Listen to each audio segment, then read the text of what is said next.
अब हम लोग फ्रेश टॉपिक स्टार्ट करते हैं, that is organizing. Organizing chapter का मतलब क्या है पहले ये समझो आप। ऑर्गेनाइजिंग, ये पिक्चर दिख रही है, देखो ये है ऑर्गेनाइजिंग। आपने क्या किया है, फाइलें बना दी हैं, फाइलें बना दी हैं और हर फाइल में वो फाइलें, हर बॉक्स में वो फाइल डाली है जो डेज के हिसाब से रेलेवेंट है। देखो मंडे में मंडे वाली file, Tuesday, Wednesday, Thursday, Friday. इसी तरीके से हम ना ऑर्गेनाइजेशन में, कंपनी में भी क्या करते हैं, ऑर्गेनाइज करते हैं चीजों को, वर्कर्स को, मशीन को, टूल्स को, टास्क को। समझ रहे हो? अभी तक जो आपने चैप्टर पढ़े हैं, आपने क्या किया है, प्लानिंग किया है, मैनेजमेंट में प्लानिंग कर ली है, आपने प्रिंसिपल समझ लिए, ठीक, आपने बिजनेस एनवायरनमेंट का मतलब समझ लिया। अब हम क्या कर रहे हैं, अपने जो रिसोर्सेज हैं, मैन, मनी, मशीन, उसको हम ऑर्गेनाइज कर रहे हैं। ठीक है ना? ऑर्गेनाइजिंग का मतलब देखते हैं सबसे पहले। Organizing is a process of defining and grouping activities. हम क्या कर रहे हैं, कितनी एक्टिविटीज हमारे पास हैं उसको हम डिफाइन कर रहे हैं, ग्रुपिंग कर रहे हैं of the enterprise and establishing authority relationship among them. और आपस में क्या बना रहे हैं, एक रेस्पॉन्सिबिलिटी बना रहे हैं, एक अथॉरिटी बना रहे हैं, एक रिलेशनशिप बना रहे हैं कि कौन किस काम को करेगा और काम को करने के बाद किसे हैंड ओवर करेगा। ये हमारा ऑर्गेनाइजिंग है। ये 6 to 8 मार्क्स का आएगा, मिनिमम 6 मार्क्स आता ही आता है और मैक्सिमम 8 मार्क्स, इससे ज्यादा का ये चैप्टर नहीं आएगा। अब हम लोग देखते हैं ऑर्गेनाइजिंग प्रोसेस क्या है। इसका मैंने कोड बना रखा है। क्या कोड मैंने बनाया? IDA report. यानी आप ऑर्गेनाइजिंग का सीक्वेंस कैसे फॉलो करते हो उसका मैंने कोड बनाया है, IDA report. I for identification of work, D for departmentation, A for assignment of duty और E for establishing reporting relationship. तो देखो, सबसे पहले ऑर्गेनाइजिंग का पहला प्रोसेस क्या है, आप पता लगाते हो काम क्या है। देखो पहला काम क्या है, identifying and dividing the total work to be done into small and manageable activities so that duplication of efforts and resource can be avoided and the burden of work can be shared among the employees। ठीक है, सबसे पहले आपने क्या किया, आपने work का पता लगाया। वर्क का पता लगाने के बाद आपने काम को बांटा और काम को ऐसे बांटा ताकि किसी भी वर्कर में क्या ना हो, बर्डन ना आए, राइट। उसके बाद आपने डिपार्टमेंट्स बनाए, छोटे छोटे डिपार्टमेंट्स बनाए। ये क्या है, grouping similar related jobs into target units called department और डिविजन्स। आपने क्या किया, जैसे बैंक में कभी आप जाते हो, देखो वहाँ पे डिपार्टमेंट्स होते हैं, कैश डिपॉजिट का डिपार्टमेंट अलग, विड्रॉवल का अलग, क्या फॉर्म का अलग, क्वेरीज का अलग, लोन लेने का अलग। तो हमने क्या करें, छोटे मोटे डिपार्टमेंट्स बना दिए ताकि हर डिपार्टमेंट में अलग अलग काम को हम कर सकें। उसके बाद असाइनमेंट ऑफ ड्यूटीज, फिर हम क्या कर रहे हैं, ड्यूटीज को असाइन कर रहे हैं, राइट। ड्यूटीज को असाइन कैसे कर रहे हैं, allocate work job of members of each department accordance with their skill and competency। फिर जब हमने डिपार्टमेंट्स बना दिए तो उन लोगों को काम दे रहे हैं जो जिस काम में क्या है, एफिशिएंट है। जैसे मान लो मैंने अकाउंटेंट को अकाउंटेंट का काम दे दिया, जिसके पास अकाउंटेंट की डिग्री है। मार्केटिंग वालों को मार्केटिंग का काम दे दिया। ये है असाइनमेंट ऑफ ड्यूटीज, उनकी स्किल के बेसिस पे। फिर मैंने क्या किया, स्टेब्लिशिंग रिपोर्टिंग रिलेशनशिप।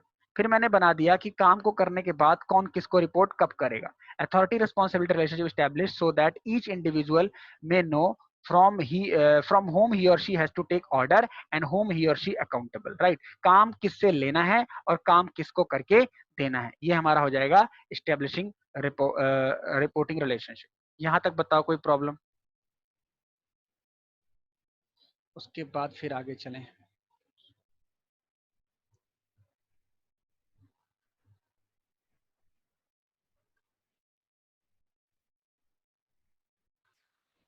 अब स्टार्ट करते हैं इंपॉर्टेंस ऑफ ऑर्गेनाइजिंग। अभी हमने देखा था प्रोसेस, अब हम देखने जा रहे हैं इंपॉर्टेंस, यानी ऑर्गेनाइजिंग की क्या वैल्यू है, ऑर्गेनाइजिंग की क्या इंपॉर्टेंस ऑर्गेनाइजर में। तो इसके भी हमारे पास 5-6 पॉइंट है। ठीक है, आपको याद रखना है एग्जाम में आपको मैक्सिमम 6 पॉइंट लिख के आने, ठीक है ना, क्योंकि मैक्सिमम जो क्वेश्चन है वो 6 मार्क्स का आएगा। जब भी हम 7-8 पॉइंट किसी आंसर में देखते हैं तो वो नॉलेज पर्पज से है, आपको उनमें से कोई 6 पॉइंट याद करने और एग्जाम में पुट कर देना है। ज्यादा लिखने के नंबर नहीं है, हाँ कम लिखने के जरूर नंबर कटते हैं। आपको रेलेवेंट आंसर लिखना है, ज्यादा नहीं लिखना है, राइट। सबसे पहले स्टार्ट करते हैं। देखो सबसे पहला क्या है, benefits of organization, benefit to organization. Importance of organizing क्या है कि बेनिफिट होता है, किसको होता है बेनिफिट, ऑर्गेनाइजेशन को। बेनिफिट टू ऑर्गेनाइजेशन कैसे भाई, organizing leads to systematic allocation of jobs among the worker in according in according in according with their skills and competencies। A worker perform a specific job on regular basis which allow him or her gain experience in that area। This reduce the workload, enhance productivity and leads to organizational growth। organizational growth, ये हमारे पास इसका answer है। पहला इसने क्या बताया, इसने ये बताया कि बेनिफिट्स टू ऑर्गेनाइजेशन, ऑर्गेनाइजेशन का बेनिफिट होता है क्या करने से, ऑर्गेनाइजिंग करने से। कैसे बेनिफिट होगा, जब आप काम को उस पर्सन को दोगे जिसमें वो एफिशिएंट है, जिस काम को तेजी से कर सकता है, उसके लिए वो वर्क स्पेसिफिक है, तो डेफिनेटली उसकी एफिशिएंसी बढ़ेगी और वो काम करने के लिए स्किलफुल हो जाएगा और फिर आपके ऑर्गेनाइजेशन का फायदा होगा।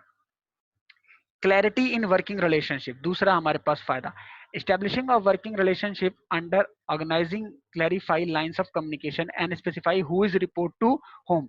अब क्या होता है, इससे क्लैरिटी आ जाती है क्या ऑर्गेनाइजिंग करने से कि कौन किस काम को करने के बाद किसे रिपोर्टिंग करेगा, राइट। तो क्लैरिटी होती है वर्किंग रिलेशनशिप की। ऐसा नहीं कि काम हमने किसी भी करवा लिया और किसी को भी बोल दिया आप उससे रिपोर्टिंग ले लो, ऐसा नहीं है। एक प्रॉपर ऑर्गेनाइजिंग से हमें क्या रहता है, वर्किंग रिलेशनशिप क्लियर रहता है।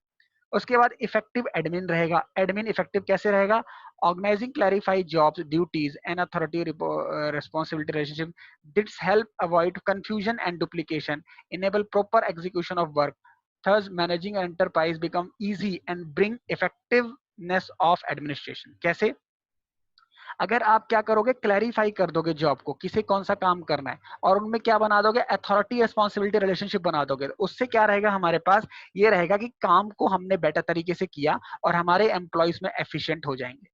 फिर उसके बाद नेक्स्ट बेनिफिट है optimum utilization of resources. The proper assignment of job avoids overlapping duplication of work, which help in avoiding confusion and minimizing wastage of resources। अब देखो, जिसको जिसको जो काम आता है उसको वही काम दोगे तो वो कम से कम टाइम में ज्यादा काम करेगा और आपकी कंपनी को नुकसान में नहीं आने देगा, ठीक है। यानी आपके रिसोर्सेज को प्रॉपर यूज करने के लिए क्या जरूरी है, क्या जरूरी है बताओ, ऑर्गेनाइजिंग जरूरी है, ठीक है। उसके बाद next importance, expansion and growth. अगर आप चाहते हो कि ऑर्गेनाइजेशन में क्या हो, एक्सपेंशन एंड ग्रोथ हो, तो organization help in growth and diversification of enterprise by allowing business enterprise to add more job position, new departments and even new product lines, new geographical territories can be added to current areas of operation and this will help to increase customer base, sales and profit।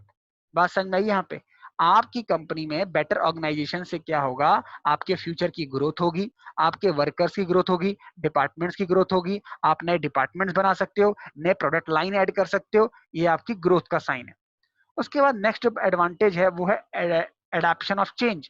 The process of organizing क्या है ये,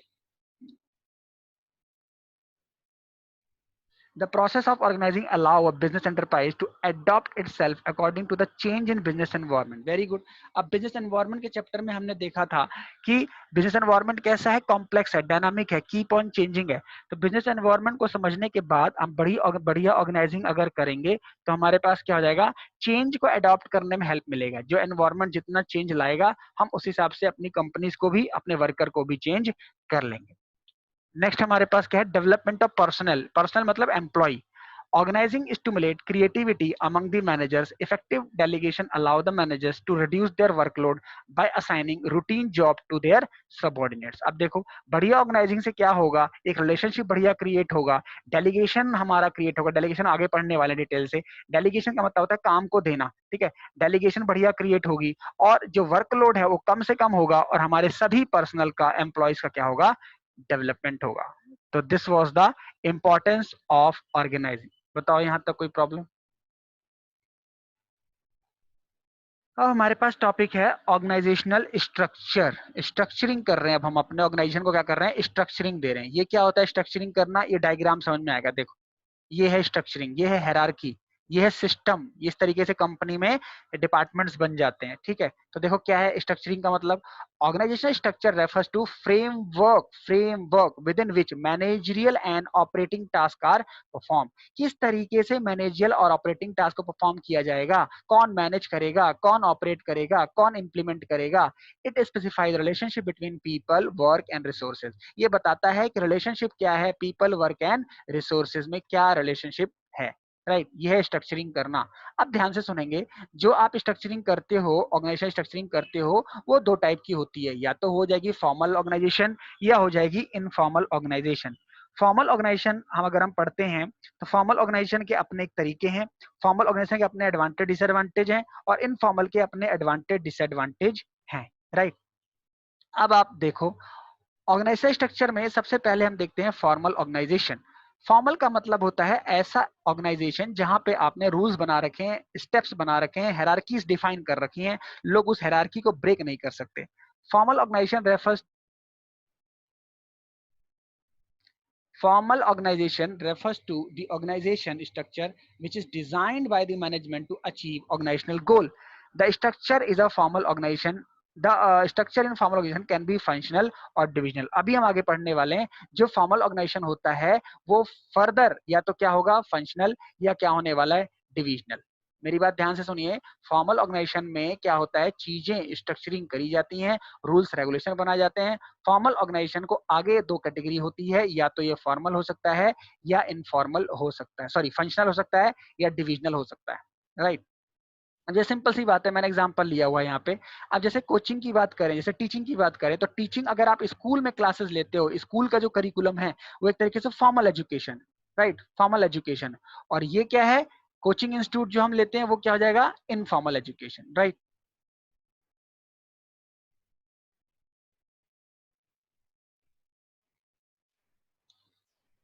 तो ये हमारे पास, मैंने आपको example बताया, teaching methodology अगर स्कूल की बात करते हो तो ये फॉर्मल है, और अगर टीचिंग मेथोडोलॉजी आप कोचिंग इंस्टीट्यूट ज्वाइन करते हो, प्राइवेट इंस्टीट्यूशन ज्वाइन करते हो, तो वहां जो एजुकेशन का तरीका है वो इनफॉर्मल है, राइट। अब देखते हैं, फॉर्मल को डिटेल से पढ़ते हैं। देखो ये छोटा सा डायग्राम है, फॉर्मल एजुकेशन को दिखाता है, फॉर्मल ऑर्गेनाइजेशन स्ट्रक्चर को दिखाता है। कैसा, इसको डिटेल से देखते हैं। देखो पहले इसके फीचर्स देखते हैं, जो फॉर्मल ऑर्गेनाइजेशन है उसके फीचर्स देखते हैं। देखो ये फॉर्मल ऑर्गेनाइजेशन डेलिबरेटली क्रिएट किया जाता है, डेलिबरेटली डिजाइन किया जाता है, इसमें रिलेशनशिप स्पेसिफाई होते हैं, इसमें means to achieve the objectives होते हैं, इसमें कम्युनिकेशन थ्रू स्केलर चेन होता है। इसमें कम्युनिकेशन कैसे होता है, स्केलर चेन के थ्रू होता है। फीचर्स ऑफ फॉर्मल ऑर्गेनाइजेशन पहले हम देखते हैं, इट इज deliberately designed। कैसे, it is deliberately designed by top management to facilitate the smooth functioning of the organization। it is deliberately designed by the top management to facilitate smooth functioning of the organization. इसको create किया गया, ये अपने आप create नहीं हुआ। अभी हम पढ़ेंगे इनफॉर्मल, वहां पे रिलेशनशिप कैसे क्रिएट होता है अपने आप, इसको मैंने डिजाइन किया है, राइट। इसमें क्या है, रिलेशनशिप स्पेसिफाई है, कौन किससे कम्युनिकेट करेगा, कौन किससे काम लेगा, किसको हैंडओवर करेगा, इसमें ऑलरेडी स्पेसिफाइड है, राइट।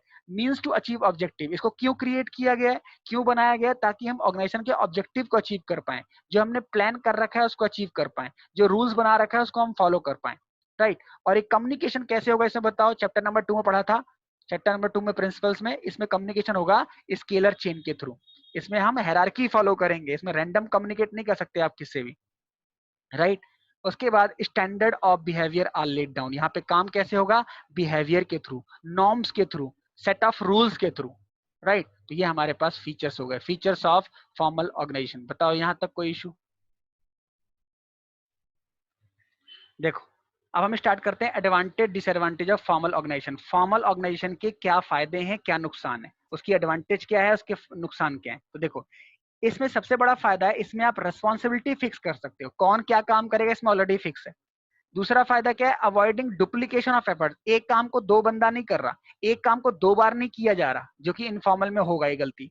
यूनिटी ऑफ कमांड यहाँ मेंटेन कर सकते हो, एक टाइम में एक ही पर्सन से काम करा जाएगा, ये प्रिंसिपल याद है ना आपको, चैप्टर नंबर 2 में पढ़ा था, unity of command, unity of direction. तो ये प्रिंसिपल यहाँ फॉलो हो जाएगा, कहाँ फॉलो होगा, यहाँ पे एडवांटेज है इसका, फॉर्मल में ये प्रिंसिपल फॉलो हो सकता है। इफेक्टिव अकम्प्लिशमेंट ऑफ गोल, काम बढ़िया तरीके से टाइमली खत्म हो सकता है। स्टेबिलिटी टू ऑर्गेनाइजेशन, यहाँ पे ऑर्गेनाइजेशन में क्या रहेगी, स्टेबिलिटी। स्टेबिलिटी मतलब आपके ऑर्गेनाइजेशन में चेंजेस जल्दी जल्दी नहीं लाने पड़ेंगे, एक बार आप रूल्स बना दो फ्री हो जाओगे। डिसएडवांटेज क्या है, यहाँ पे काम का डिले होता है, जैसे गवर्नमेंट का वर्क, सरकारी काम के तरीके से काम होता है, तो फॉर्मल में क्या है, गवर्नमेंट ऑर्गेनाइजेशन कैसे काम करते हैं फॉर्मल में, तो प्रोसीजरल डिले होता है। Not provide adequate recognition to creative talent, जो यहाँ पे बढ़िया कंपनी बढ़िया एम्प्लॉइज हैं जो टैलेंटेड है, उनको हम बढ़िया प्लेटफॉर्म नहीं दे पाते, ये प्रॉब्लम है। Difficult to understand human relationship, आपके पास बहुत ही ज्यादा ऑर्गेनाइजेशन में डिफरेंट डिफरेंट तरीके से लोग आए हैं, कंपनी में डिफरेंट डिफरेंट रीजन से हैं, आप उन सबको समझ नहीं पाओगे, क्योंकि आप उनको फाउंडेशन में डाल दोगे, उनको रिस्पॉन्सिबिलिटी में डाल दोगे, वो आप कहाँ समझ पाओगे, सिर्फ इनफॉर्मल। तो ये इसमें प्रॉब्लम, राइट। एडवांटेज डिसएडवांटेज पूरा हो गया, तो इस तरीके से ये हमारा फॉर्मल की एडवांटेज और डिसएडवांटेज पूरा खत्म हो गया। स्टार्ट करेंगे ऑर्गेनाइजेशनल स्ट्रक्चर। बैकग्राउंड हमने पूरा समझ लिया था, ऑर्गेनाइजेशन क्या होता है, ऑर्गेनाइजेशन क्यों किया जाता है, क्या बेनिफिट है ऑर्गेनाइजेशन करने का, उसका प्रोसेस क्या है, ये सब हमने लास्ट लेक्चर में कवर कर लिया। अब हम लोग जो आज देखेंगे वो हमारा टॉपिक होगा ऑर्गेनाइजेशनल स्ट्रक्चर। आज का हमारा टॉपिक है ऑर्गेनाइजेशनल स्ट्रक्चर। अब देखो इसको हिंदी में बोलते हैं संगठनात्मक ढांचा। ढांचे का मतलब है जैसे हमारी बॉडी जो है वो कैसे बनी है, एक उसका एक ढांचा है, एक उसका एक आकरण है। वो कैसे बनी हुई है, हमारी बॉडी में हड्डियां हैं, हमारी बॉडी में ब्लड है, हमारी बॉडी में सेल्स हैं, हमारी बॉडी में नेल्स हैं। तो इन सारे पार्ट्स को मिला के, आर्टिफिशियल चीज़ों को मिला के, है ना, एक चीज़ बनती है जिसे हम ह्यूमन बॉडी बोलते हैं। तो इसी तरीके से कंपनी को भी हम स्ट्रक्चरिंग कर रहे हैं। और वो स्ट्रक्चर क्या होता है, देखो मीनिंग क्या लिखी हुई है। Organizational structure refers to framework within which managerial and operating task are perform. क्या मीनिंग लिखी है, ध्यान से देखिए। ऑर्गेनाइजेशनल स्ट्रक्चर एक फ्रेमवर्क को कहते हैं जिसके अंदर मैनेजियल डिसीजंस और ऑपरेटिंग टास्क को परफॉर्म किया जाता है।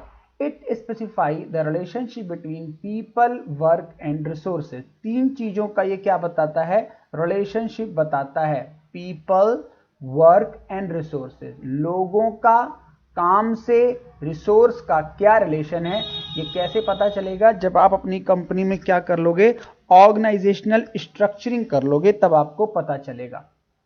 राइट।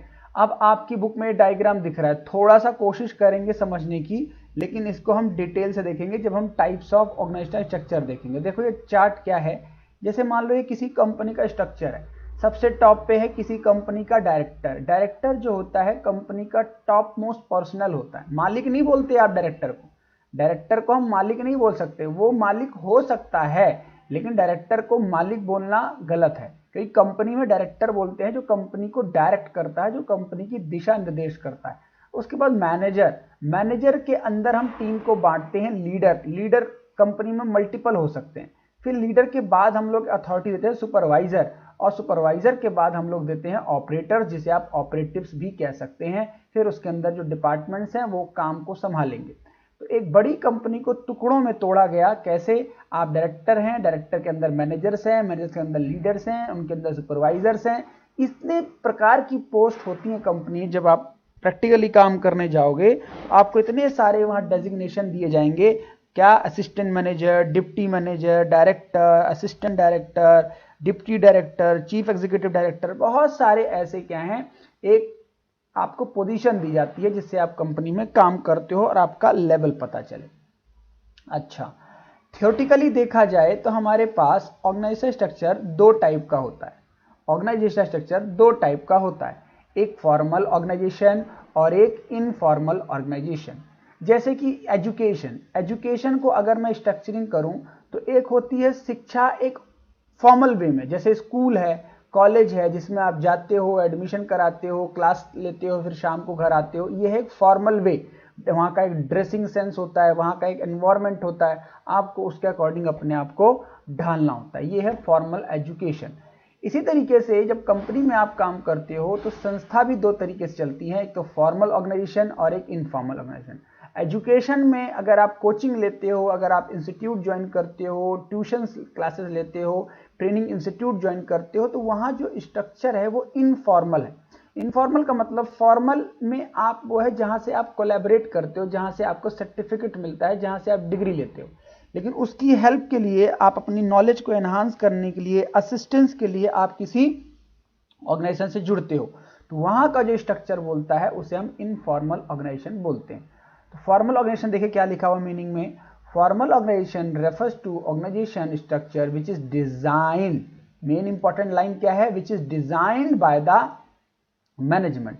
स्कूल को डिजाइन किया गया है, गवर्नमेंट ने डिसाइड किया है, सीबीएसई ने उसको फॉर्म किया है, एक बॉडी उसको चलाती है, सारे रूल्स एंड रेगुलेशंस हैं, टीचर्स के लिए भी, स्टूडेंट्स के लिए भी, राइट। तो design by the management to achieve organisational goal. अब स्कूल का एक गोल है, टीचर्स का एक गोल है, एजुकेशन इंस्टीट्यूशंस का एक गोल है, गवर्नमेंट का एक रोल है। तो उस गोल को अचीव करने के लिए हम एक पर्टिकुलर रोल प्ले करते हैं। अब जैसे हम आगे लिखा है, the structure is a formal organization can be functional और डिविजनल। इसी को हम आगे पढ़ेंगे। जो आपका फॉर्मल ऑर्गेनाइजेशन है वो या तो फंक्शनल हो सकता है या डिविजनल हो सकता है। जैसे मैंने एग्जांपल के तौर पे नीचे लिखा, टीचिंग मेथडोलॉजी जो स्कूल में है या कॉलेजेस में अगर दी जाती है उसे हम क्या बोलते हैं, फॉर्मल एजुकेशन स्ट्रक्चर। अच्छा, उसके बाद अगर हम बात करें इसके और भी डिटेल में, तो मैं आपको बता दूं 2020-21 सेशन से फॉर्मल इनफॉर्मल को डिलीट किया गया है, फॉर्मल इनफॉर्मल को डिलीट किया गया है। तो मैं इसको डिटेल से ना बता के इसके आगे का डिस्कशन में स्टार्ट कर रहा हूं। तो फॉर्मल के फीचर्स क्या होते हैं इसको अभी हम क्लास में नहीं लेंगे, अगर मुझे लगा इसको रेलेवेंट है तो हम इसको प्री बोर्ड से पहले या बोर्ड से पहले एक बार देख लेंगे, राइट। तो वो उस पार्ट पे हम लोग चल लेते हैं जो हमारे लिए एग्जाम के लिए भी इंपॉर्टेंट है और नॉलेज के लिए तो है। अब मैंने आपको फॉर्मल का बताया, अब थोड़ा सा आप इनफॉर्मल ऑर्गेनाइजेशन के बारे में पढ़ो। देखो क्या लिखा हुआ है, interaction among people at work give rise to a network of social relationship among employ called informal organization. Interaction हुआ एम्प्लॉय में, आप कहीं और से काम करने आते हो, एक दूसरा एम्प्लॉय किसी और जगह से काम करने आता है, कोई किसी रिलीजन का है, कोई किसी रीजन का है, कोई कितना एजुकेटेड है, कोई कम एजुकेटेड है, तो इन सभी लोगों का इंटरेक्शन एक नेटवर्क के थ्रू हुआ, सोशल रिलेशनशिप बना, फ्रेंडशिप हुई, उनमें एक इमोशंस क्रिएट हुई। तो उसकी वजह से जो उन्होंने अपना एक समुदाय बनाया, एक ग्रुप बनाया, एक ऑर्गेनाइजेशन स्ट्रक्चर बनाया, उसे हम बोलेंगे इनफॉर्मल। उसको मैनेजमेंट ने क्रिएट नहीं किया, हाँ ये कह सकते हैं कि फॉर्मल की वजह से वो क्रिएट हुआ, क्योंकि फॉर्मल अगर स्ट्रक्चर नहीं होता तो इनफॉर्मल भी क्रिएट नहीं हो पाता, right. For example teaching methodology in coaching centre, manager playing cricket with subordinates. अब ऐसा नहीं है कि ऑफिस में सिर्फ काम ही होता है, काम के साथ साथ वहाँ पे गेम्स होते हैं, वहाँ पे संडेज मनाए जाते हैं, वीकेंड सेलिब्रेट किए जाते हैं, पार्टीज होती हैं, बर्थडेज होते हैं। इसका मतलब कहीं ना कहीं सोशल वैल्यूज को ध्यान में रख के हम थोड़ा सा इमोशंस का भी ध्यान रखते हैं। तो वो स्ट्रक्चर मैनेजमेंट का क्रिएट किया हुआ नहीं है, वो ह्यूमंस का सोशल रिलेशनशिप की वजह से क्रिएट हुआ है। That relationship that structure due to that relationship is called informal organization, right। अब इसको भी जैसे मैंने बताया फीचर्स, एडवांटेज, डिसएडवांटेज मैं अभी नहीं देखूंगा, राइट। अब इसके बाद मैं सीधा आपको ले चल रहा हूं जो नेक्स्ट कैटेगरी है, क्या, फंक्शनल और डिविजनल। हमारे पास जो अगली कैटेगरी है वो है फंक्शनल और डिविजनल स्ट्रक्चर। फंक्शनल स्ट्रक्चर की बात करें तो इसका मतलब क्या होता है, फंक्शनल स्ट्रक्चर क्या होता है, देखो फंक्शनल स्ट्रक्चर क्या होता है, when the activities or jobs are grouped keeping in mind the function or a job it is called functional structure। अब ध्यान से मीनिंग देखना, आप लोग बिल्कुल कंफ्यूज नहीं होना। देखो क्या लिखा है, when the activities, काम को या जॉब को, are grouped keeping in mind function or job।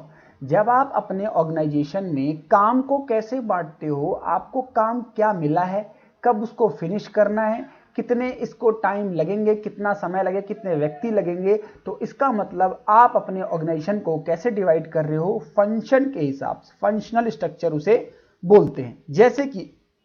जैसे कि in a company, next slide में देखिए, in a company there are HR managers, marketing managers, finance managers, research manager, production manager etcetera working at separate function.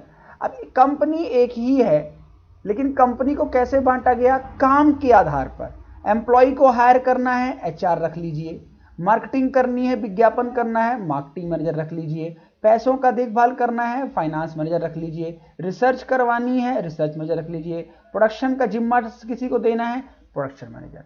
तो जब आप किसी company में divide करते हो टीम को या फंक्शन के हिसाब से टीम को बांटते हो तो आपके स्ट्रक्चर को हम बोलेंगे फंक्शनल स्ट्रक्चर। फंक्शनल स्ट्रक्चर, जैसे अगर हम डायग्राम की बात करें तो ये देखो कितना ब्यूटीफुल डायग्राम। क्या कहता है डायग्राम, सबसे पहले कंपनी का कौन है, CEO, चीफ एग्जीक्यूटिव ऑफिसर, सबसे टॉप पे हैं ये। इन्होंने अपने काम को कैसे बांटा कि एक पर्सन किसको संभाल लेगा, प्रोडक्शन डिपार्टमेंट, एक संभाल लेगा मार्केटिंग डिपार्टमेंट और एक संभाल लेगा सेल्स डिपार्टमेंट। अब ये तीनों तो हेड हो गए, अब इनको भी कौन चाहिए, पर्सन चाहिए, एम्प्लॉय चाहिए। तो देखिए प्रोडक्शन मैनेजर ने 2 पर्सन को हायर कर लिया, मार्केटिंग मैनेजर ने 2 पर्सन को हायर कर लिया, सेल्स मैनेजर ने 2 पर्सन को फिर से हायर कर लिया। तो इस तरीके से जो CEO का काम था उसने कैसे बांट दिया, प्रोडक्शन, मार्केटिंग, सेल्स, इस तरीके से फंक्शन बांट दिया। और इन तीनों लोगों ने, प्रोडक्शन, मार्केटिंग, सेल्स के पर्सन ने अपने अंदर एम्प्लॉयज रख लिए जिनको जितनी उनको जरूरत थी, और इस तरीके से ये लोग अपना काम आगे करेंगे, राइट। तो ये है थोड़ा सा फंक्शनल स्ट्रक्चर। आगे हम लोग देखेंगे इसकी एडवांटेज डिसएडवांटेज। अब हम लोग डिस्कस करते हैं advantage disadvantage of functional structure. क्या है ये advantage disadvantage of functional structure, क्या है ये टॉपिक, इसमें हम क्या देखेंगे। देखो advantage disadvantage of functional structure. सबसे पहला एडवांटेज क्या है, देखिए सबसे पहला एडवांटेज है हमारे पास फंक्शनल स्पेशलाइजेशन। देखिए आगे वही टॉपिक जो आपके मन में आ रहा था, जिस पर्सन को आप जो काम दोगे वो उस काम में क्या बनेगा, स्पेशलाइज्ड बनेगा, निपुण हो जाएगा, उसको वो काम में एक्सपर्टाइज हासिल हो जाएगी। दूसरा देखिए increasing meningeal and operational efficiency. Efficiency का मतलब मैंने चैप्टर 1 में बताया था, मैनेजमेंट में हमने मीनिंग पढ़ी थी एफिशिएंसी, और बताइए एक चीज और हमने पढ़ी थी एफिशिएंसी, इफेक्टिवनेस। तो यानी कम समय में किसी काम को कर देना, ये तभी हो पाता है जब आप उस काम में एक्सपर्ट हो जाएं। जैसे मान लीजिए एग्जाम है, एग्जाम में एनसीईआरटी सीबीएसई कहती है 3 घंटे में आपको आपका पूरा पेपर करना है, लेकिन बच्चों का एग्जाम में छूटता क्यों है पेपर, क्योंकि उनकी लैक ऑफ प्रैक्टिस होती है। तो प्रैक्टिस मेक्स मैन परफेक्ट। तो एफिशिएंसी आपके अंदर तभी आएगी जब आप किसी चीज को बार बार करेंगे और उस अभ्यास के तहत आप अपनी स्पीड को मेंटेन कर लेंगे। दूसरा बेनिफिट ये हुआ। तीसरा कंट्रोल एंड कोऑर्डिनेशन। अब डिपार्टमेंट्स में क्या देखने को मिलेगा, कोऑर्डिनेशन। कैसे, जो डिपार्टमेंट्स आपस में थे एचआर, प्रोडक्शन, सेल्स, इनमें क्या बनेगा, कोऑर्डिनेशन बनेगा, क्योंकि इन सबको एक ही गोल के अंदर काम करना है। तो इन सब के अंदर कहीं ना कहीं क्या देखने को मिलेगी, कोऑर्डिनेशन। फिर अपने काम में आपका ध्यान रहेगा, ड्यू अटेंशन। ड्यू अटेंशन मतलब सिर्फ और सिर्फ आपको अपने काम में फोकस करना है, तो आप क्या मेंटेन कर पाओगे, अटेंशन। नेक्स्ट है ट्रेनिंग ऑफ एम्प्लॉय ईजियर। जब ट्रेनिंग देने की बात आएगी तो जैसा कि मैंने बताया कौन क्या काम कर रहा है, किससे क्या काम कराना है, आपको ये पता चल जाएगा, इसलिए आप ट्रेनिंग देने में एक्सपर्टाइज हो जाओगे और ट्रेनिंग देना आसान हो जाएगा। नेक्स्ट है और last, minimum duplication of efforts. काम को 2 बार नहीं करना पड़ेगा। ऐसा नॉर्मली होता है कि जब काम बटा नहीं होता तो पता चला एक ही पर्सन या 3 पर्सन एक ही काम को कर रहे हैं, जरूरत नहीं है, अलग अलग बांटना चाहिए। तो इससे हम इस चीज को टाल सकते हैं, लेकिन ऐसा नहीं है। There are so many disadvantages of formal, let's discuss one by one. देखिए पहला डिसएडवांटेज लिखा है एम्फेसिस ऑन डिपार्टमेंटल ऑब्जेक्टिव्स। अब डिपार्टमेंटल ऑब्जेक्टिव मतलब एक कंपनी है, कंपनी के सीईओ हैं, अब सीईओ चाहते हैं कि मैं ये अचीव करूं, उन्होंने फिर उसके बाद डिपार्टमेंट्स बना दिए, डिपार्टमेंट्स के अपने गोल बन जाते हैं कि मेरा ये गोल है। तो कहीं ना कहीं आप डिपार्टमेंटल गोल पे ज्यादा फोकस हो गई कंपनी रादर ओवरऑल गोल, राइट, ये प्रॉब्लम हो सकती है।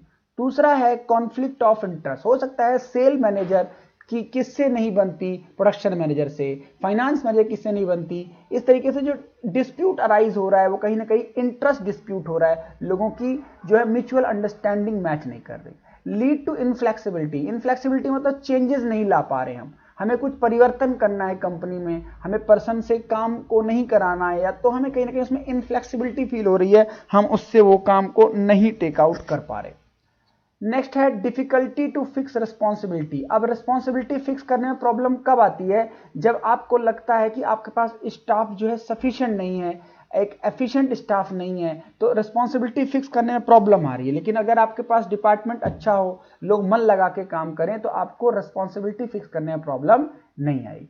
नेक्स्ट है मैनेजरियल डेवलपमेंट इज डिफिकल्ट। सबका विकास करना कहीं ना कहीं मुश्किल हो जाता है, क्योंकि हर कंपनी में सब तरह के दिमाग के लोग होते हैं। सब पर्सन से आप उम्मीद नहीं कर सकते कि हर कोई स्पेशलाइज होगा। जरूरी नहीं है कि जितना एफिशिएंट आपके एक भैया हैं दूसरे भैया भी उतने एक्सपर्ट हो। जरूरी नहीं है किसी के अगर 3 बच्चे हैं, 3 लड़के हैं, तीनों लड़के ही पढ़ाई में अव्वल निकले, ऐसा आप एक्सपेक्ट नहीं कर सकते।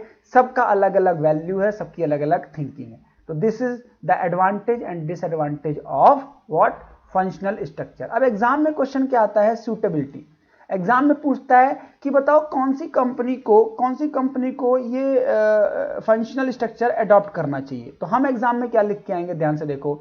सूटेबल है किसके लिए, मीडियम साइज कंपनियां, और जो कंपनी सिंगल प्रोडक्ट बनाती हैं, वो स्मॉल हम बोल सकते हैं, उनके लिए ये बेटर है। मतलब जो बड़ी कंपनियां हैं या जो मल्टीपल प्रोडक्ट बनाती हैं, उनको फंक्शनल स्ट्रक्चर नहीं फॉलो करना चाहिए, उनके लिए फिर हम दूसरा पढ़ेंगे, डिविजनल। तो ये याद रखना है, सूटेबिलिटी एग्जाम में जरूर पूछता है एग्जामिनर कि सूटेबल किसके लिए ये है, राइट।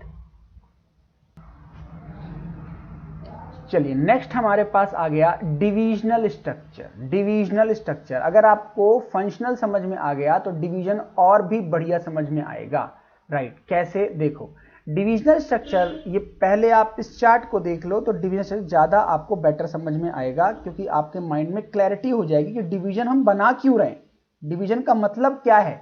ये प्रेसिडेंट हैं, इन्होंने अपनी कंपनी को कैसे बांटा। ये प्रेसिडेंट है, मान लीजिए रिलायंस कंपनी के प्रेसिडेंट है, ये है मुकेश अंबानी। इन्होंने क्या किया, अब मुकेश अंबानी के रिलायंस ग्रुप के बहुत सारे काम हैं। रिलायंस रिफाइनरी का भी काम करती है, रिलायंस म्यूचुअल फंड्स में भी काम करती है, रिलायंस जो है रिटेल में भी काम करती है, रिलायंस का अब तो जियो भी आ गया, कम्युनिकेशन सेक्टर में भी आ गई है। तो इसका मतलब अब जो प्रेसिडेंट हैं उनको क्या है, मल्टीपल बिजनेस को हैंडल करना पड़ रहा है। तो वो क्या कर रहे हैं, डिविजन्स बना रहे हैं। देखो ये लिखा, प्रोडक्ट ए एक डिवीजन, प्रोडक्ट बी एक डिवीजन, प्रोडक्ट सी एक डिवीजन। अब इनको ये आपस में क्या है, मिलाना नहीं चाहते। तो देखो इन्होंने क्या किया, प्रोडक्ट ए के अंदर इन्होंने रख लिया एक रिसर्च का पर्सन, एक मैन्युफैक्चरिंग का फंक्शन, एक मार्केटिंग का, एक फाइनेंस का, समझ रहे हो आप। इसी तरीके से फिर प्रोडक्ट बी में रख लिया क्या, एक रिसर्च का, एक मैन्युफैक्चरिंग का, मार्केटिंग का, फाइनेंस का। इसी तरीके से इन्होंने क्या कर दिया, सारे प्रोडक्ट के डिवीजन को सब पर्सन में क्या कर दिया, डिफरेंशिएट कर दिया। मतलब मैं कह सकता हूं प्रोडक्ट ए का बी से सी से कोई रिलेशन नहीं, यानी हमको ऐसा लगेगा, वो तो बाद में पता चलता है कि अरे ये तो product A, product B, product C एक ही कंपनी का है, रिलायंस का, हमें तो पता ही नहीं था। इसका मतलब ये ऐसे काम करते हैं जैसे कि ये एक नहीं 3 कंपनियां। तो इसका मतलब अगर मैं आपसे पूछूं यहीं पे कि बताओ डिवीजन स्ट्रक्चर किस कंपनी के लिए सुटेबल है, तो आप यहीं पे बता दोगे कि सर जिस कंपनी के मल्टीपल प्रोडक्ट्स हो या जो कंपनी एक से ज्यादा प्रोडक्ट बनाती हो उसके लिए क्या सुटेबल है, बोलो divisional structure, right. Now advantages and disadvantages of divisional structure. क्या फायदे नुकसान देखने को मिलते हैं हमें डिविजनल स्ट्रक्चर को फॉलो करने के, डिवीजन स्ट्रक्चर के क्या मेरिट डिमेरिट्स हैं। देखिए एडवांटेज में सबसे पहला कहता है क्या आपको फायदा मिलेगा, help in development of varied skill. Varied मतलब अब आप देखो एक स्कूल है, उसको मैं जैसे कि मैंने बताया उसमें फिजिक्स केमिस्ट्री साइंस भी है, उसमें आप कॉमर्स भी देखते हैं, उसमें आप ह्यूमैनिटीज भी देखते हैं। तो इसका मतलब आप कह सकते हैं उस स्कूल में कहीं ना कहीं क्या होगा, मल्टीपल स्किल के क्या होंगे, टीचर्स होंगे, मल्टीपल स्किल के स्टूडेंट्स भी होंगे, और एक स्कूल जो है ओवरऑल क्या माना जाएगा, एक स्कूल बड़ा और डेवलप स्कूल माना जाता है, राइट। दूसरा एडवांटेज है help in fixation of responsibility. देखिए अब फिक्स क्या है रिस्पॉन्सिबिलिटी, कॉमर्स डिपार्टमेंट की जो जिम्मेदारी है वो साइंस नहीं ले सकता है, साइंस वालों की ह्यूमैनिटीज नहीं ले सकता, क्योंकि उन्होंने क्या कर दिया है, स्कूल वालों ने रिस्पॉन्सिबिलिटी को फिक्स कर दिया है कि कॉमर्स वालों को पढ़ाने के लिए कॉमर्स स्पेशलिस्ट टीचर होने चाहिए, साइंस वालों को पढ़ाने के लिए साइंस स्पेशलिस्ट होने चाहिए। थर्ड है promote flexibility and initiative. Flexibility and initiative ये क्या है, 2 फंक्शन है, यानी डिवीजन से कहीं ना कहीं फ्लेक्सिबिलिटी है। क्यों फ्लेक्सिबिलिटी है कि अगर मुझे लगा मेरा कॉमर्स का सेक्शन ठीक नहीं चल रहा है तो I will change the faculties, मैं टीचर चेंज कर सकता हूं या इंटर चेंज भी कर सकता हूं कि क्यों ना टीचरों को मैं इंटरचेंज कर दूं कि अगर टीचर का अकाउंट्स पढ़ाने का मन नहीं है या उनका अकाउंट्स वीक है तो हो सकता है वो ज्योग्राफी या साइंस पढ़ाने में इंटरेस्ट रखें, तो फ्लेक्सिबल मैं कर सकता हूं अगर वो क्या लेना चाहें, इनिशिएटिव लेना चाहें। नेक्स्ट है फैसिलिटेट ग्रोथ एंड एक्सपेंशन। अब देखो रिलायंस कंपनी का एग्जांपल अगर आप लोगे तो रिलायंस कंपनी क्या कर रही है, ईयर बाय ईयर ग्रो कर रही है, नए नए प्रोडक्ट में जा रही है। जैसे अभी उसने क्या किया, मैंने 2020 के बहुत सारे वीडियोस बनाए मैंने, तो 2020 में रिलायंस कंपनी ने क्या किया बताओ। रिलायंस कंपनी ने जो इंडिया की एक रिटेल बिजनेस थी उसमें उसका नाम था फ्यूचर ग्रुप, जिसे आप बिग बाजार के नाम से जानते हैं, उस पे उन्होंने इन्वेस्ट किया। तो इसका मतलब रिलायंस कहीं ना कहीं अपना मार्केट फैला रही है, किस तरफ बताओ, रिटेल की तरफ, यानी रिटेल सेक्टर में अब रिलायंस ज्यादा पैसा लगा रही है। इसी तरीके 2020 में ही रिलायंस कंपनी ने फेसबुक से कुछ इन्वेस्टमेंट ली, यानी उनका कुछ फेसबुक से भी बिजनेस एक्सपेंशन की बात चल रही है, यानी रिलायंस कंपनी फेसबुक से भी अब कुछ बिजनेस टाई अप्स कर रही। अब क्या उनकी ट्रीटी हुई है हम इसको अभी नहीं कह सकते। अच्छा नेक्स्ट क्या हुआ, managerial development is easy. Managerial development is easy. उसके बाद क्या होता है कि जो आपकी कंपनी में मैनेजमेंट है, जो आपकी कंपनी को चला रहे हैं, उनको डेवलपमेंट इजी मिलेगा, उनको डेवलपमेंट में इजी मिलेगा, उनको आप विकास कर सकते हो, उनका आप एक तरीके से डेवलपमेंट आसानी से किया सकता है। Coordination become easy. कोऑर्डिनेशन, अब यहाँ पे भी कोऑर्डिनेशन बना सकता है, मैंने फंक्शनल में सिखाया, वहां पे कोऑर्डिनेशन था, अब यहाँ पे भी कंपनी बड़ी है तो हम चाहेंगे कि जो टेलीकॉम सेक्टर है वो कहीं ना कहीं रिटेल सेक्टर को कोऑपरेट करे और डिवीजन आपस में क्या ना करे, कॉन्फ्लिक्ट ऑफ इंटरेस्ट ना करे, राइट। डिसएडवांटेज के पॉइंट्स देखते हैं अब हम लोग। डिसएडवांटेज देखिए क्या है, सबसे बड़ा डिसएडवांटेज है कॉन्फ्लिक्ट। कॉन्फ्लिक्ट में अराइज अमंग डिफरेंट डिवीजन। बिल्कुल डिवीजन हो सकता है, जैसे मैंने बताया जियो कंपनी का वैसे तो कोई लिंक नहीं है रिटेल से, लेकिन कॉन्फ्लिक्ट क्या हो सकता है, प्रॉफिट में कॉन्फ्लिक्ट हो सकता है, उसका प्रॉफिट ज्यादा मेरा प्रॉफिट कम, या रिलायंस ग्रुप, रिलायंस जियो में ज्यादा पैसा लगा रहा हो और उस सेक्टर में ना लगा रहा हो, उसको ज्यादा प्रमोट कर रहा हो, उसको कम प्रमोट कर रहा हो, तो ऐसे कॉन्फ्लिक्ट हो सकते हैं डिवीजन में। जैसे एक किसी के 3 बच्चे हैं, कभी ऐसा बच्चा ऐसा फील करता है कि पेरेंट्स के मन में ऐसा नहीं है कि बच्चा क्या फील कर सकता है, उसको बड़े स्कूल में डाला, मुझे छोटे स्कूल में डाला, पता नहीं ऐसा क्यों कर रहे हैं, उसे 10 रुपए देते हैं, मुझे 5 रुपए देते हैं। तो ये छोटी छोटी भावनाएं हैं, डिवीजन में क्यों आई, क्योंकि कॉन्फ्लिक्ट ऑफ इंटरेस्ट ऐसा हो सकता है। ऐसा कंपनी में भी होता है, डिविजन्स में भी होता है। दूसरा क्या है, lead to increase in cost.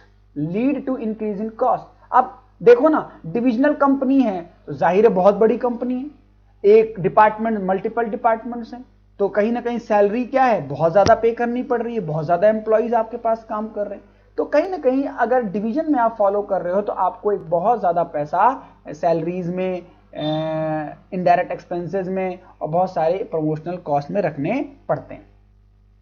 Third disadvantage is ignore organizational interest. कहीं ना कहीं वहां पे भी आया था, देखो याद करो डिसएडवांटेज इनफॉर्मल में, सॉरी डिवीजन फंक्शनल में, कि वहां पे भी कहीं ना कहीं इंटरेस्ट को डाइल्यूट होता है। अब कंपनी जितनी ज्यादा बड़ी होती जाती है ना, सपने जो है बनते चले जाते हैं, जैसे माता पिता के सपने, बच्चों के अलग सपने, बच्चों के अलग सपने, जबकि होना क्या चाहिए, एक कंबाइंड फैमिली का एक गोल होना चाहिए। तो जब ज्यादा बड़ी फैमिली होती है तो कहीं ना कहीं क्या देखने को मिलता है, जो अल्टीमेट गोल होना चाहिए एक फैमिली का वो डाइल्यूट हो जाता है, डाइल्यूट हो जाता है। ऐसी कंपनी है, कंपनी भी तो क्या है, एक आर्टिफिशियल पर्सन है, इसकी मीनिंग में भी यही लिखा हुआ है। तो जो प्रॉब्लम एक समाज में आती है, एक परिवार में आती है, वही एक कंपनी में आ सकती है, ऐसे आपको समझना है। लास्ट देखिए, ऑर्गेनाइजेशनल स्ट्रक्चर बिकम कॉम्प्लेक्स। अब कॉम्प्लेक्स कैसे हो गया, डायग्राम से पता चल रहा था कि इतना ज्यादा कॉम्प्लेक्स हो गया कि हम कोई डिसीजन ही नहीं ले पा रहे। समझ रहे हो, सीईओ अगर बोलना चाह रहा है डिवीजन से तो कह रहे हैं कि आप उस डिवीजन से बात कीजिए, समझ रहे हो। तो कहीं ना कहीं कॉम्प्लेक्स हो चुका है, इतना ज्यादा उसके अंदर डिपार्टमेंट्स बन चुके हैं, डिविजन्स बन चुके हैं कि हम डिसीजन नहीं ले पा रहे हैं और उसको चेंज भी नहीं कर पा रहे, ये प्रॉब्लम आ रही है। अब देखो हमारे पास वही सूटेबिलिटी वाला पॉइंट्स आ गया, जिसको मैं ऑलरेडी आपको समझा चुका हूं। अगर एग्जाम में पूछता है कौन सी कंपनी के लिए डिविजनल सूटेबल है, तो अब एग्जाम में क्या लिख के आएंगे बताओ, लार्ज कंपनियां जो हैं या ऐसी कंपनियां जो मल्टीपल प्रोडक्ट्स बनाती हैं, उनके लिए क्या है, ये सबसे बढ़िया स्ट्रक्चर है कि वो कैसे काम करें, डिवीजन बेस पे काम करें। वो पहले कंपनी को क्या करें, डिविजन्स बनाएं, डिवीजन के अंदर डिपार्टमेंट्स बनाएं, तो ज्यादा अच्छा परफॉर्मेंस होगी। सूटेबिलिटी का मतलब ध्यान समझो, हम उनको सजेस्ट कर रहे हैं, ऐसा नहीं है कि जो ऐसा काम करेगा ऐसा ही होता है, हम उनको सजेस्ट कर रहे हैं कि अगर आप मल्टीपल प्रोडक्ट बनाते हो, लार्ज लेवल पे काम करना चाहते हो, तो आप डिवीजन के हिसाब से काम कीजिए रादर देन फंक्शनल, राइट। अब हमारे पास टॉपिक क्या आ गया, difference between functional and divisional structure. देखिए ये वेरी वेरी इंपॉर्टेंट टॉपिक है, ये अलग से क्वेश्चन 6 मार्क्स में आ सकता है। देखो ध्यान से, फंक्शनल एंड डिवीजन में क्या फर्क है। पहला देखिए, फॉर्मेशन के बेस पे अगर हम देखें तो फंक्शनल कैसे डिजाइन हुआ, formation is based on function, काम के हिसाब से बटी कंपनी फंक्शनल हुआ, और प्रोडक्ट के हिसाब से जब बांटा गया, कितने प्रोडक्ट हैं आपके, तो क्या बन गई वो डिविजनल स्ट्रक्चर। स्पेशलाइजेशन की बात करें तो जो फंक्शनल स्ट्रक्चर है उसमें लोग कैसे होते हैं, फंक्शन के हिसाब से स्पेशल होते हैं, मतलब किसको क्या काम अच्छा लगता है उसको वो इसमें काम एक्सपर्टाइज बन जाता है, राइट। अच्छा, डिवीजन में कैसे है, प्रोडक्ट स्पेशलाइजेशन है, जैसे जियो कंपनी में कौन से एक्सपर्ट लोग काम कर रहे हैं? आईटी सेक्टर वाले काम कर रहे हैं। रिटेल में कौन एक्सपर्टाइज है? जो मार्केटिंग का काम अच्छा करते हैं, जो एक तरीके से एग्रीकल्चर प्रोड्यूस को कस्टमर तक पहुंचा सकते हैं, ये है प्रोडक्ट स्पेशलाइजर्स।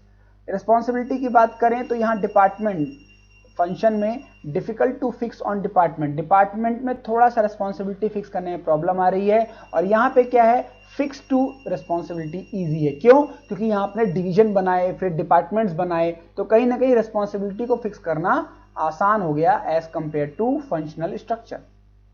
अब मैनेजरियल डेवलपमेंट की बात करो, मैनेजरियल डेवलपमेंट का विकास हो पाता है क्या? देखो डिफिकल्ट है, फंक्शनल स्ट्रक्चर में डिफिकल्ट है। क्यों? क्योंकि as each functional manager has to report to the top management, क्योंकि जितने मैनेजर्स हैं उन सबको कहीं ना कहीं टॉप लेवल से परमिशन लेनी पड़ती है, उनको रिपोर्टिंग करनी पड़ती है, तो उनका ओवरऑल डेवलपमेंट नहीं हो पाता। डिविजनल स्ट्रक्चर में क्या है, इजी है, यहाँ पे विकास कर पाना इजी है। Autonomy as well as chances of perform multiple function help in managerial development. यहाँ पे डिविजनल स्ट्रक्चर में आप मैनेजरियल डेवलपमेंट को कर सकते हो, यहाँ पे पॉसिबल है, क्योंकि यहाँ पे आप ऑटोनॉमी मतलब स्वतंत्रता दे देते हो कि आप अपने काम को अपनी मर्जी से कीजिए और कंपनी को ऊंचाइयों पे ले जाइए। अब कॉस्ट की बात करो, आप अभी मैंने बताया, बताओ अभी याद होगा आपको, खर्चीला कौन है? डिविजनल। कम खर्चीला कौन है? फंक्शनल। मैंने कम खर्चीला बोला है, मतलब ऐसा नहीं बोला उसमें पैसा नहीं लगता, यानी फंक्शन की बात करें, फंक्शन स्ट्रक्चर की, तो यहाँ पे काम डुप्लीकेट नहीं हो रहा, यहाँ पे डिवीजन नहीं है, तो यहाँ पे थोड़ा सा ये सस्ता पड़ता है आपके लिए। जबकि वहां क्या है, डुप्लीकेशन है, दो एचआर मैनेजर हैं 2 डिवीजन में, तो ये कॉस्टली पड़ता है, यहाँ पे आपको ज्यादा पैसा लगाना पड़ रहा है। कोऑर्डिनेशन की बात करें तो फंक्शनल में डिफिकल्ट है, क्योंकि मल्टी प्रोडक्ट कंपनी है, राइट। और यहाँ पे क्या है, इजी है, because all function related to particular product are integrated as department. यहाँ पे क्या कर दिया हमने, इंटर रिलेशन ही खत्म कर दिया, हमने सीधा बोल दिया आर्ट्स के सेक्शन अलग, कॉमर्स के अलग, साइंस के अलग, ऐसे बांट दिया हमने। तो क्या हो रहा है, यहाँ पे डुप्लीकेसी नहीं हो रही, आपस में हमने कोऑर्डिनेशन लिंक कर दिया, स्कूल को ज्वाइंट कर दिया और उनको बोल दिया कि हम सबको मिलकर क्या करना है, अपने स्कूल को टॉप स्कूल दिल्ली का बनाना है। इस तरीके से लोग काम करते हैं, राइट। तो this is the difference between functional structure and divisional structure. Very important, 6 marks, जैसा कि मैंने आपको बताया 6 मार्क्स का कंफर्म क्वेश्चन देखने को मिलेगा, राइट। चलिए, तो अब हम लोग डेलीगेशन से नेक्स्ट सेक्शन में करेंगे, फ्रेश सेशन से करेंगे, क्योंकि यहां से जो टॉपिक्स है वो थोड़ा सा डिफरेंस है। यहां तक हमने कर लिया, स्ट्रक्चरिंग तक हमारा एक पार्ट और खत्म हो गया, दैट वाज ऑर्गेनाइजेशनल स्ट्रक्चर। जो हमारा फर्स्ट टॉपिक होगा that was delegation and decentralisation, right. Topic है हमारे पास डेलीगेशन। डेलीगेशन का मतलब क्या होता है? डेलीगेशन का मतलब होता है downward transfer of authority from top to bottom. Downward transfer of authority from top to bottom. आप सुपीरियर हैं, आपके अंडर कई लोग काम कर रहे हैं, तो आप सुपीरियर कहलाते हो, और आपके अंडर जो काम कर रहे हैं उसे हम सबॉर्डिनेट्स बोलते हैं। तो जब आपके पास काम का प्रेशर बहुत ज़्यादा होता है तो आप जानबूझ के आपको करना ही पड़ेगा क्या, अपनी अथॉरिटी को, अपनी पावर को, अपने वर्क के असाइनमेंट को किसको देना पड़ेगा, अपने से अंडर जो काम कर रहे हैं। तो एक तरीके से क्या हो गया, ये एक तरीके से कौन सा लॉ फॉलो कर रहे हैं हम, डिवीजन ऑफ वर्क, जो फ्योल ने भी बोला था, टेलर ने नहीं बोला था। तो डेलीगेशन का मतलब क्या हो गया, downward transfer of authority from top to bottom. Superior subordinates को अपने कुछ टास्क दे रहा है ताकि उसकी रिस्पॉन्सिबिलिटी कम हो, और ये ज़रूरी है, ये ऑर्गेनाइजेशन की ग्रोथ के लिए बहुत ज़रूरी है, राइट। मीनिंग क्लियर हुई? अब एक पिक्चर देखते हैं जिससे हमें क्लैरिटी हो जाएगी। ये वाली क्या है, ये बॉस है, ये अपने वर्क को किसको दे रहा है, अपने से सबॉर्डिनेट्स को, और वो जो उसके असाइनमेंट को ले रहा है वर्क को, उसको किसी तरीके का प्रेशर नहीं है, वो तो विलिंगली उस टास्क को ले रहा है कि मुझे एक जिम्मेदारी कंपनी में दी जा रही है और वो हैप्पी है, वो इस काम को इस तरीके से ले रहा है कि मुझे दिए हुए असाइनमेंट को टाइम से फिनिश कर देना है। तो दिस इज़ डेलीगेशन। अब इसके प्रिंसिपल्स हैं, कुछ हमें प्रिंसिपल फॉलो करनी चाहिए डेलीगेशन की। प्रिंसिपल कितने हैं, देखो हमारे पास 3 प्रिंसिपल हैं, प्रिंसिपल्स ऑफ डेलीगेशन। कितने प्रिंसिपल्स हैं, 3। क्या कहते हैं ये प्रिंसिपल, भाई देखो, पहला प्रिंसिपल कहता है authority granted must be equal to responsibility assigned. ध्यान से समझो, आप जो पावर दे रहे हो वो अथॉरिटी रिस्पॉन्सिबिलिटी बराबर कॉम्बिनेशन में होना चाहिए। अगर ज़्यादा पावर दे दोगे तो मिसयूज़ करेगा आपका सबऑर्डिनेट्स, और अगर ज़्यादा रिस्पॉन्सिबिलिटी दे दोगे, अथॉरिटी दोगे ही नहीं, तो क्या होगा, वो काम ही नहीं कर पाएगा प्रेशर में। तो डेलीगेशन ऑफ अथॉरिटी क्या कहता है, डेलीगेशन ऑफ अथॉरिटी कहता है कि there should be optimum balance, authority granted must be responsibility और अथॉरिटी का बैलेंस होना चाहिए। क्योंकि अभी हम पढ़ेंगे डेलीगेशन में 3 एलिमेंट है, अथॉरिटी, रिस्पॉन्सिबिलिटी और accountability, right. Authority, responsibility, accountability, ARA। तो ये कहता है पहला प्रिंसिपल कि अथॉरिटी इक्वल होनी चाहिए रिस्पॉन्सिबिलिटी की। क्लियर। दूसरा प्रिंसिपल क्या कहता है, दूसरा प्रिंसिपल हमारे पास कहता है delegation does not mean abdication. मतलब ऐसा नहीं है कि जो मैनेजर जो अपने सबॉर्डिनेट्स को टास्क असाइन कर रहा है वो अपनी जिम्मेदारी से भाग जाएगा, नहीं। एब्डिकेशन का मतलब ये नहीं है कि जिम्मेदारी आप देके किसी और को भाग गए, आप बच गए अपनी जिम्मेदारी से, जिम्मेदारी आपकी है। तो एब्डिकेशन का मतलब है रिस्पॉन्सिबिलिटी, अकाउंटेबिलिटी आपकी है, अकाउंटेबिलिटी कभी भी डेलीगेट नहीं हो सकती। जैसे मैं अपनी जगह किसी और को असाइन कर दूं कि स्टूडेंट को पढ़ाओ टेम्परेरी बेसिस पे, तो जिम्मेदारी किसकी रहती है, हमेशा टास्क असाइन करने वाले की। This is second principle, abdication. Clear. बोलिए नेक्स्ट प्रिंसिपल क्या कहता है, थर्ड। थर्ड प्रिंसिपल कहता है कि भाई authority granted to a subordinate can be taken back and redelegated to another person।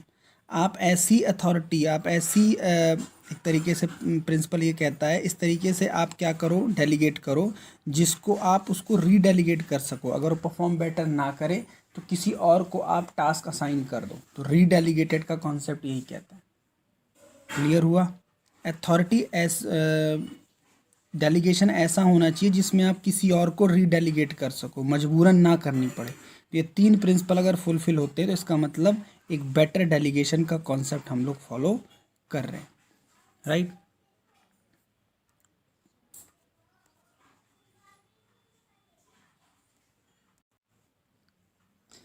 अब इसमें हम देखते हैं डेलीगेशन। डेलीगेशन के अंदर 3 चीज़ें हैं, और वो क्या हैं, 3 चीज़ें, अथॉरिटी भी है, रिस्पॉन्सिबिलिटी भी है, अकाउंटेबिलिटी है। मतलब buy one get two. Buy one get two का मतलब क्या है, जब हम किसी को डेलीगेट करते हैं तो इसका मतलब हम डेलीगेट करते हैं क्या, अथॉरिटी, लेकिन अपने आप क्या डेलीगेट हो गई, रिस्पॉन्सिबिलिटी और अकाउंटेबिलिटी। ये ध्यान रखना है, डेलीगेशन के अंदर 3 एलिमेंट है, अथॉरिटी, रिस्पॉन्सिबिलिटी, अकाउंटेबिलिटी। अथॉरिटी का मतलब क्या होता है, it refers to right of an individual to command his subordinates and to take action within scope of his position. Authority का मतलब ये है, मैंने किसी को अथॉरिटी दी, इसका मतलब मैंने उसको राइट दे दिया कि भाई मेरे फैसले मेरी जगह पे आप ले सकते हो। और ये कैसे होती है, फ्रॉम टॉप टू बॉटम, मतलब मैंने दी है अपने से बिलो काम करने वाले को। रिस्पॉन्सिबिलिटी क्या है, एक ऑब्लिगेशन है कि भाई जिम्मेदारी दे दी मैंने उसको कि उसको काम को परफॉर्म करना है, जो ड्यूटी दी गई है उसको परफॉर्म करना है। ये कैसे होगी, ये भी ये अपवर्ड होगी, इट फ्लो अपवर्ड्स। मतलब जिम्मेदारी किसकी है, सबऑर्डिनेट्स की, उसको फिनिश करके मुझे वापस काम को सौंपना है।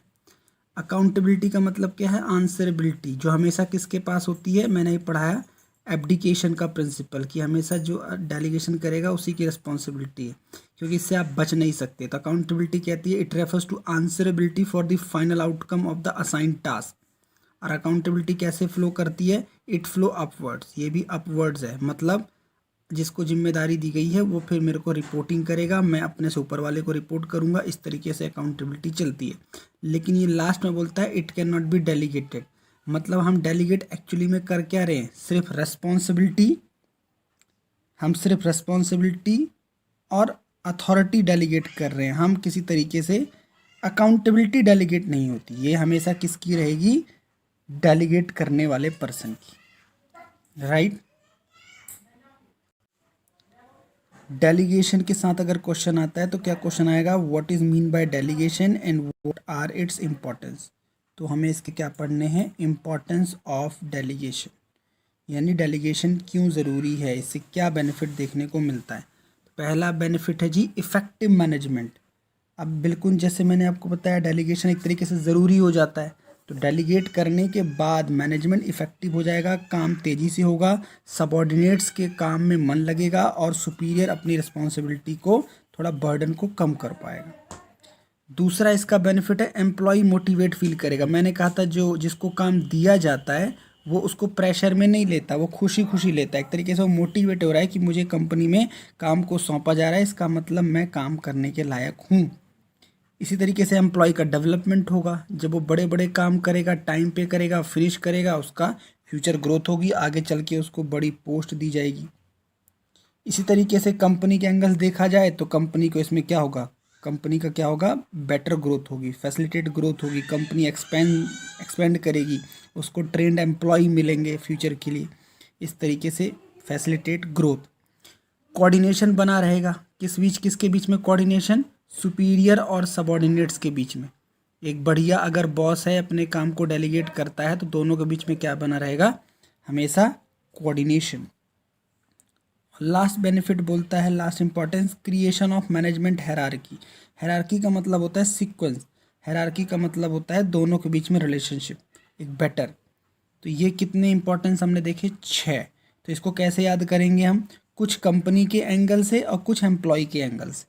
ओवरऑल जो हमने बेनिफिट देखे वो किसके एंगल से हैं, दोनों के एंगल से। इफेक्टिव मैनेजमेंट कंपनी के एंगल से, मोटिवेशन एम्प्लॉय के लिए, एम्प्लॉय डेवलपमेंट एम्प्लॉय के लिए, फैसिलिटेट ग्रोथ कंपनी के लिए, बेटर कोऑर्डिनेशन कंपनी के लिए, creation of management hierarchy company के लिए। राइट, तो ये इंपॉर्टेंस ऑफ डेलीगेशन भी हो गया। यस, डेलीगेशन के बाद हमारे पास कॉन्सेप्ट समझने के लिए आता है, वो है डिसेंट्रलाइजेशन। डिसेंट्रलाइजेशन इसका मतलब क्या है जी, अगर आप डेलीगेशन समझ लेते हैं तो डिसेंट्रलाइजेशन समझ लेंगे। डिसेंट्रलाइजेशन का मतलब है डिसीजन को सीमित हाथों में ना रखना, बांट देना। जैसे डिसेंट्रलाइजेशन क्या है, सेंट्रलाइजेशन का मतलब क्या है, एक ही जगह से डिसीजन लिए जाते हैं और सब लोग उससे क्या करते हैं, पूछ के काम करते हैं। इस तरीके से क्या है सेंट्रलाइजेशन। डिसेंट्रलाइजेशन क्या है, आप अपने लेवल पे काम करो, मैं अपने लेवल पे काम करता हूँ और लास्ट में हम लोग क्या करेंगे, रिपोर्टिंग कर लेंगे वीकली, मंथली, ईयरली, और अपने प्रोग्रेस को क्या कर लेंगे, चेक कर लेंगे। तो दिस इज डिसेंट्रलाइजेशन। समझ में आया डिसेंट्रलाइजेशन आपको, है ना। तो सिस्टमेटिक क्या पढ़ते हैं, इसको डेफिनेशन देखते हैं एक बार क्या लिखा हुआ है। Decentralisation refers to systematic delegation, यानी ये तो डेलीगेशन ही है बट ये क्या है, सिस्टमेटिकली डेलीगेशन किया गया है। कहाँ, पूरी कंपनी में, through the level of management and in all departments of organisation. जैसे बैंकिंग का तरीका, ये डिसेंट्रलाइज तरीके से होता है, एक ब्रांच का दूसरी ब्रांच से कोई लेना देना नहीं है। राइट, आगे हम लोग इसकी भी इम्पोर्टेंस देखते हैं, इम्पोर्टेंस ऑफ डिसेंट्रलाइजेशन। जिस तरीके से हमने क्या देखा था, डेलीगेशन की इम्पोर्टेंस, ऐसे यहाँ पे इसकी इम्पोर्टेंस भी हमें देखनी है। देखें इसको, देखो जी, सबसे पहले रिलीफ पॉइंट्स थोड़ा सा डिफरेंट होंगे बट मैटर सेम ही है। यहाँ पे भी क्या होगा, डिसेंट्रलाइजेशन से बेनिफिट क्या होगा, रिलीफ टू टॉप मैनेजमेंट। यहाँ पे टॉप मैनेजमेंट क्या है, रिलैक्स कर सकता है कि भाई इतने सारे काम मैं कैसे करूँ, इतनी सारी ब्रांचेस कैसे अकेले संभाल पाऊँगा, तो थोड़ा सा उसको रिलीफ मिल जाता है। और क्या इंपॉर्टेंस है इसकी, यहाँ पे भी सबॉर्डिनेट्स जो जिसके अंडर जो काम कर रहे हैं उनको क्या मिलेगा, एक इनिशिएटिव मिलेगा, है ना, एक उनको एक वो मिलेगा कि हम को काम करने के लिए बोला जा रहा है, हमें एक असाइनमेंट दिया जा रहा है, हमें जिम्मेदारी दी जा रही है, इसका मतलब हमारी कंपनी में वैल्यू है। तीसरा क्या, develop managerial talent for future. यहाँ पे भी आता है डेवलपमेंट, एम्प्लॉय डेवलपमेंट वहाँ पे था, यहाँ पे थोड़ा सा बड़ा पॉइंट हो गया, development managerial talent for future. जिसको आप आज काम असाइन कर रहे हो वो कल के दिन क्या होगा, बेटर मैनेजर बन के निकलेगा। वहाँ पे भी ग्रोथ था, यहाँ पे भी फैसिलिटेट ग्रोथ। डिसीजन आप जल्दी ले सकते हो, सारा बर्डन खुद लोगे तो वहाँ पे प्रॉब्लम हो जाएगी। यही अगर आप डिसेंट्रलाइज कर देते हो तो डिसीजन बहुत जल्दी ले पाओ, क्योंकि आपको ज़्यादा किसी से डिस्कस करने की ज़रूरत नहीं है। और बेटर कंट्रोल, वहाँ पे कोऑर्डिनेशन था, यहाँ पे कंट्रोल है, क्योंकि मैंने बताया टीमें बढ़ जाएंगी, लेकिन क्या होगा कि पीरियोडिक रिपोर्टिंग एंड में हो जाएगी। तो यहाँ पे भी अगर हम देखें ओवरऑल, तो यहाँ पे भी दोनों के पॉइंट ऑफ व्यू से है, क्या डिसेंट्रलाइजेशन का दोनों के पॉइंट ऑफ व्यू से। रिलीफ टू मैनेजमेंट एम्प्लॉय के लिए, develop initiative among subordinates employ के लिए, develop managerial talent future company के लिए, फैसिलिटेट ग्रोथ कंपनी के लिए, क्विक डिसीजन कंपनी के लिए, और कंट्रोल कंपनी के लिए, राइट। नेक्स्ट इंपॉर्टेंट टॉपिक हमारे पास क्या है बताओ। बहुत इंपॉर्टेंट टॉपिक, दोनों सिमिलर नहीं है, यही समझाया जा रहा है। देखो तो difference between delegation and decentralisation देखो करते। सबसे पहले डेलीगेशन जो है एक कंपलसरी टास्क है, डेलीगेशन आपको करना ही पड़ेगा, राइट। और डिसेंट्रलाइजेशन क्या है? डिसेंट्रलाइजेशन एक पॉलिसी है, आप कर भी सकते हो नहीं भी कर सकते हो, आप चाहो तो सेंट्रलाइज वे में काम करो। पर्पस क्या है? डेलीगेशन क्यों करते हैं हम? बर्डन को कम करने के लिए, बर्डन कम करने के लिए। डिसेंट्रलाइजेशन में क्या है? हम सबऑर्डिनेट्स के रोल को बढ़ाते हैं कि आप भी इस काम को करो। स्कोप क्या है? डेलीगेशन छोटा है और डिसेंट्रलाइजेशन क्या है बताओ? वाइड है। बात समझ में आ रही है? बोलो, और समझा रहा हूँ। उसके बाद level of authority, level of authority में क्या है? ज़्यादातर डेलीगेशन कौन करता है? Top level. लेकिन डिसेंट्रलाइजेशन किस तरीके से होता है? डिसेंट्रलाइजेशन तो पूरे लेवल में हो जाता है, पूरी कंपनी में डिसेंट्रलाइजेशन हम कर देते हैं।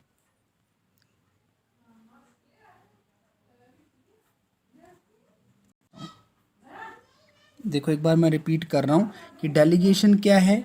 कंपलसरी टास्क है, एक पॉइंट।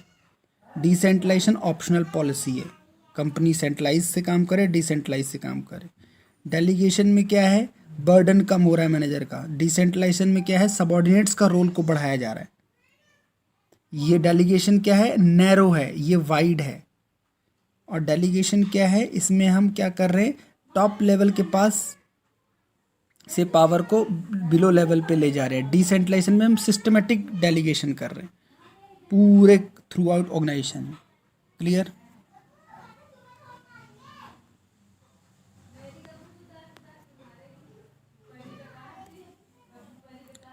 अच्छा, सेंट्रलाइजेशन।